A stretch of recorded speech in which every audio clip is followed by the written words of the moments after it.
نحمده ونصلي على رسوله الكريم اما بعد فاعوذ بالله من الشيطان الرجيم بسم الله الرحمن الرحيم قل لو كان البحر مدادا لكلمات ربي لنفد البحر قبل أن تنفد كلمات ربي ولو جئنا بمثله مددا قل إنما أنا بشر مثلكم يوحى إلي أنما إلهكم إله واحد فمن كان يرجو لقاء ربه فليعمل عملا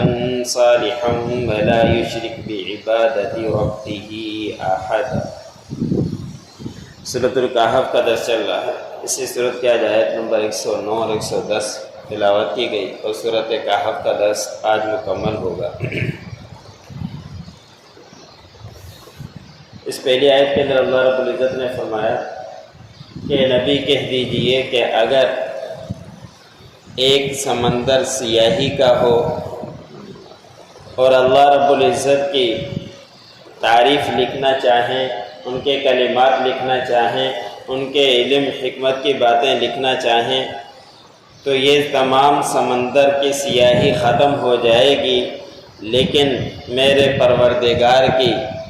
حمد، میرے پروردگار کی کلمات، میرے پروردگار کی تعریف کبھی بھی ختم نہیں ہو سکتی۔ اور ایسے نہ ہو کہ میرے رب کی بات ختم ہو جائے، کلمات ختم ہو جائیں، تمہاری سیاہی باقی ہو، ایسے کبھی بھی نہیں ہو سکتا۔ اگرچہ اللہ نے فرمایا کہ اس سمندر کے مثل اور سمندر بھی سیاہی کا آ جائے۔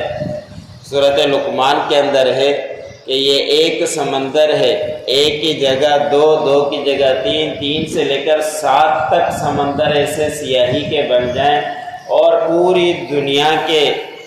جتنے بھی درخت ساری کی ساری کلمے بن جائیں اور پھر کوئی لکھنا چاہے تو یہ ساتوں کے ساتوں سمندر ختم ہو سکتے ہیں اور یہ پینیں ختم ہو سکتی ہیں۔ جو تمام درخت جب سے دنیا قائم ہوئی ہے تا قیامت تک جتنے بھی قلم بنائے جائیں وہ قلم ختم ہو سکتے ہیں، لیکن میرے پروردگار کی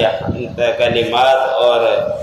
علم اور حکمت کبھی بھی ختم نہیں ہو سکتی۔ اس لیے کہ اللہ رب العزت نے قرآن پاک کے اندر خود بیان فرما دیا واللہ علی کل شیء قدیر، اللہ رب العزت ہر چیز کے اوپر جاننے والے ہیں اور علم رکھنے والے ہیں، قدرت رکھنے والے ہیں۔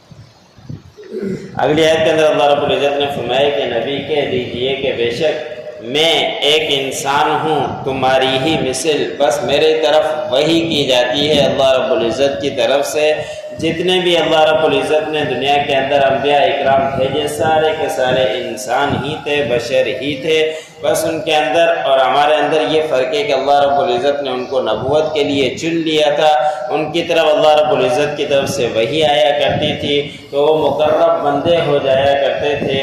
جتنے بھی انبیاء اکرام آئے سب سے مقرب اور محبوب امام الانبیاء خاتم المجتبیٰ آخری نبی وہ حضرت محمد مصطفیٰ صلی اللہ علیہ وسلم ہیں، اور وہ قرآن پاک کے اندر اللہ رب العزت نے خود بیان فرما دیا کہ وہ ایک انسان ہی تھے۔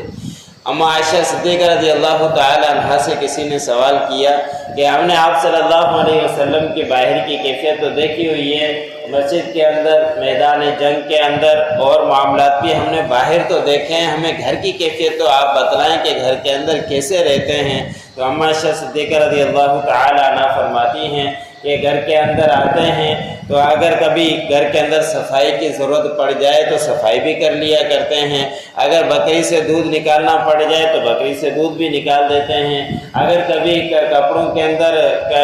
کانٹا لگانا چاہے یا کوئی سینا چاہے تو کپڑے بھی سی دیا کرتے تھے۔ اس طرح کے معمولی چھوٹے کام عائشہ صدیقہ رضی اللہ تعالی عنہا فرماتی ہیں کہ وہ گھر کے اندر آ کے سارے اس طرح کے کام کر لیا کرتے تھے۔ تو باہر کی کیفیت میدان جنگ کے اندر شریک ہوئے ہیں آپ صلی اللہ علیہ وسلم، زرہ پہن کر آپ صلی اللہ علیہ وسلم میدان جنگ کے اندر گئے ہیں، اور غزوہ احد کے اندر آپ صلی اللہ علیہ وسلم کو کسی مردود نے تیر پھینکا تو آپ صلی اللہ علیہ وسلم کے دندان مبارک بھی شہید ہوئے تھے۔ تو آپ صلی اللہ علیہ وسلم نماز پڑھتے تو نماز پڑھتے پڑھتے پاؤں سوج جایا کرتے تھے، اتنی لمبی نمازیں پڑھا کرتے تھے۔ تو ہماری ہی طرح اللہ رب العزت نے فرمایا کہ وہ انسان ہی تھے، بس میرے نبی کریم صلی اللہ علیہ وسلم نے فرمایا کہ میری طرف وحی کی جاتی ہے اور بے شک تمہارا معبود ایک ہی اللہ ہے، بس جو کوئی اس بات کی امید رکھتا ہے کہ وہ اپنے پروردگار سے ملاقات کرے تو اسے چاہیے کہ وہ نیک اعمال کرتا رہے، اچھے اعمال کرتا رہے، اپنے آپ کو برائیوں سے بچاتا رہے، تو ضرور یہ امید رکھے گا تو اللہ رب العزت سے ضرور اس کی امید ہے کہ ملاقات ہوگی۔ پھر آخر میں اللہ رب العزت نے فرمایا کہ اپنے پروردگار کے ساتھ کسی کو بھی عبادت کے اندر شریک مت کیا کریں۔ معمولی سی بھی اگر کسی کی شرکت اللہ رب العزت کے علاوہ دوسری کے ساتھ ہو گئی، جسے شرک خفی کہا جاتا ہے، لیکن وہ بھی اللہ رب العزت کو پسند نہیں ہے۔ جو مشہور حدیث ہے کہ نبی کریم صلی اللہ علیہ وسلم نے فرمایا کہ جو جہاد کے لیے گیا اور اس کی نیت یہ تھی کہ میں جہاد کے لیے جاؤں، لوگ مجھے واہ پیچھے کریں اور کہیں کہ بڑا مجاہد تھا، بڑے اتنے شہید کر لیے، تھوڑا سا یہ دل کے اندر آ گیا تو اس نے شرک کیا، اللہ رب العزت کو ایسی عبادت قبول نہیں۔ اور اس کے آیت کے بارے میں خاص شان نزول مفسرین نے لکھا ہے کہ آپ صلی اللہ علیہ وسلم کے پاس آ کے کسی نے سوال کیا کہ یا رسول اللہ میں نماز پڑھتا ہوں اور میری نماز پڑھنے کے بعد دلی خواہش ہوتی ہے کہ لوگ مجھے دیکھیں کہ یہ نمازی ہے اور یہ پابندی کیا کرتا ہے، دل کے اندر یہ بات آ جاتی ہے، تو آپ صلی اللہ علیہ وسلم نے اس کو یہ جواب نہیں دیا اس کے بارے میں، یہاں تک کہ یہ آیت نازل ہوئی کہ اپنی عبادت کے اندر کسی کو بھی شریک مت کرو، کہ کسی کو یہ نہ کہہ دو، دل کے اندر یہ اس طرح کی بات ہرگز نہ کہہ دو کہ میں عبادت کروں، لوگ مجھے واہ واہ کریں، میں جہاد کے اندر جاؤں، شہید ہو جاؤں اور کتنے لوگوں کو شہید کر دوں، پیچھے واہ واہ ہو جائے، میں اللہ کے راہ میں صدقہ زکوٰۃ خیرات کروں دکھانے کے لیے، لوگ مجھے کہیں واہ واہ کہیں، تو یہ اللہ رب العزت کو یہ بات پسند نہیں۔ یہ صورت کہف ہے، صورت کہف کا اختتام ہوا۔ صورت کہف کی فضیلت شروع میں عرض کر دی تھی کہ نبی کریم صلی اللہ علیہ وسلم نے فرمایا کہ جو شخص جمعے کے دن اس صورت کہف کو پڑھ لے گا اور اس کے بعد اگلے جمعے تک جتنے بھی فتنے آئے، مصیبتیں آئے، تکلیفیں آئے، یہاں تک کہ جو سب سے بڑا فتنہ دجال کا ہے وہ بھی اگر اس جمعے اور اس جمعے کے درمیان کے اندر آ گیا تو وہ اس سے بھی محفوظ رہے گا، اور باقی تمام جتنی بھی پریشانیاں ہوں وہ اس سے محفوظ رہے گا، تو اس کا معمول بنانا چاہیے۔ پھر نبی کریم صلی اللہ علیہ وسلم نے اور رعایت دی، آپ صلی اللہ علیہ وسلم نے فرمایا کہ اگر کوئی یہ پوری صورت نہیں پڑھ سکتا تو پھر اتنا کر لے کہ شروع کی 10 آیت کو یاد کر لے اور آخر کی 10 آیت کو یاد کر کے پڑھتا رہے، یا جمعے کے دن ہی اتنی پڑھ لے تو امید ہے کہ اللہ رب العزت اور اس کو بڑے فتنوں سے بچا لے۔ قُلْ لَوْ كَانَ الْبَحْرُ مِدَادًا لِكَلِمَاتِ رَبِّي، کہہ دیجئے کہ اگر ہو سمندر سیاہی میرے رب کے کلمات کے لیے، لکھنے کے لیے، لَنَفِدَ الْبَحْرُ، اور سمندر ختم ہو جائے گا، قبل ان تنفد کلمات ربی، اس سے پہلے کہ میرے پروردگار کے کلمات ختم ہوں۔ وَلَوْ جِئْنَا بِمِثْلِهِ مَدَدًا، اگرچہ ہم لے کر آئیں اس سمندر کے مثل اور بھی سیاہی لے کر آئیں، لیکن میرے رب کے کلمات ختم نہیں ہوں گے۔ قُلْ إِنَّمَا أَنَا بَشَرٌ مِثْلُكُمْ يُوحَىٰ، کہہ دیجئے کہ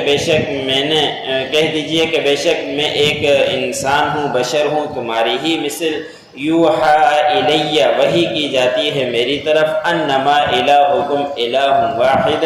کہ بے شک تمہارا معبود ایک ہی معبود ہے۔ فمن کان یرجو لقاء ربہ، پس جو شخص اپنے پروردگار کی ملاقات کی امید رکھتا ہے، فلیعمل عملا صالحا ولا یشرک بعبادۃ ربہ احدا، پس اسے چاہیے کہ وہ نیک اعمال کرتا رہے اور اپنے پروردگار کے عبادت میں کسی کو بھی شریک نہ ٹھہرائے۔